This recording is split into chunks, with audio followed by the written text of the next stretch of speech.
Hello everyone. इस video में हम लोग आर्टिकल 22 के बारे में जानेंगे। आर्टिकल 22 जो है वो हमारे संविधान के मौलिक अधिकार में राइट टू फ्रीडम के अंतर्गत इसके बारे में एक्सप्लेन किया गया है। आर्टिकल 22 जो है वो protection against arrest and detention है, यानी निरोध एवं गिरफ्तारी का संरक्षण है, जो बेसिकली अरेस्ट होने के पहले हमें ये संरक्षण प्रोवाइड करता है, प्रिवेंशन प्रोवाइड करता है, एक राइट्स प्रोवाइड करता है। जिस तरह से आर्टिकल 22 के बारे में हम लोगों ने कवर किया था कि किस तरह से आर्टिकल 22 जो है वो हमें अरेस्ट होने के बाद प्रोटेक्शन प्रोवाइड करता है, ठीक उसके विपरीत ये आपका आर्टिकल देखने को मिलेगा, जो कि आर्टिकल 22 अनुच्छेद 22 जो है वो अरेस्ट होने के पहले कैसे हमें वो प्रोटेक्शन प्रोवाइड कर सकता है उसके बारे में इसमें बताया गया है। आइए इसको डिटेल में कवर करते हैं। तो ये basically protection against arrest and detention को लेकर के है। इस अनुच्छेद में इसके बारे में बताया गया है, जिसको निरोध एवं गिरफ्तारी से संरक्षण के रूप में जाना जाता है।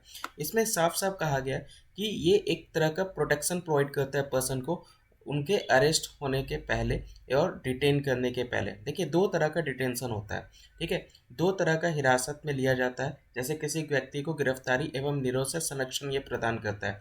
हिरासत दो तरह का होता है, एक होता है दंड विषयक जो कठोर होता है, और एक निवारक होता है। एक प्यूनिटिव मेजर्स होते हैं, एक प्रिवेंटिव मेजर्स होते हैं। प्यूनिटिव मतलब जो आपको पनिश करता है, पनिश जो जिसके द्वारा जिस पर्सन के द्वारा जो ऑफेंस हुए हैं, जो अपराध हुए हैं, उसको लेकर के उनको पनिशमेंट को लेकर के, जिसमें उनका कोर्ट में ले जाया जाता है, फिर वहाँ पे जज के द्वारा उनको सज़ा सुनाई जाती है, फिर उनको जेल भेजा जाता है, तो एक ट्रायल उनका चलता है। तो वो बेसिकली इसके अंतर्गत आपको एक्सप्लेन किया गया प्यूनिटिव के अंतर्गत।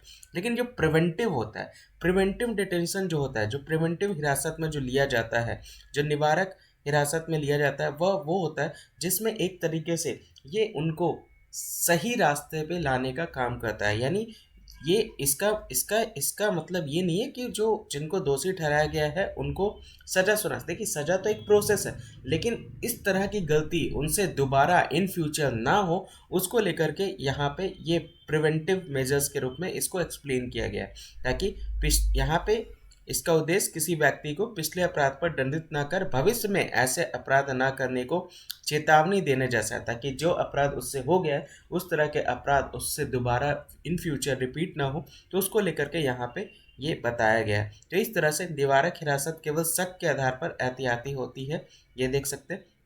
तो प्रिवेंटिव डिटेंशन जो है एक तरह से प्रिकॉशनरी मेजर है, जो कि सस्पेंशन के ऊपर आपका आधारित है, देख सकते हैं। तो यही आपका आर्टिकल 22 था, जिसमें protection against arrest and detention के बारे में बताया गया है। आई होप ये आपको क्लियर हो गया होगा, इसको अच्छे से समझते हो चलेगा। इसके साथ साथ जिन लोगों ने भी प्रीवियस आर्टिकल्स कवर नहीं किए हैं, ऊपर में आपको प्लेलिस्ट आपको आ रहा होगा सारे आर्टिकल्स का, तो उसको सारे आर्टिकल्स को एक साथ आप कवर कर सकते हैं। बाइलिंगुअल्स में आपको सारे आर्टिकल्स यहाँ पे कवर कराया जा रहा है, इसको अच्छे से कवर करते हुए चलेगा और इसका नोट्स जरूर बनाते हुए चलेगा। बाकी टेलीग्राम को ज्वाइन कर लीजिए, वहीं पे आपको सारे करंट अफेयर्स के लिंक्स आपको प्रोवाइड किए जाते हैं, तो उसको वहाँ से नोट कर सकते हैं। जय हिंद, जय भारत।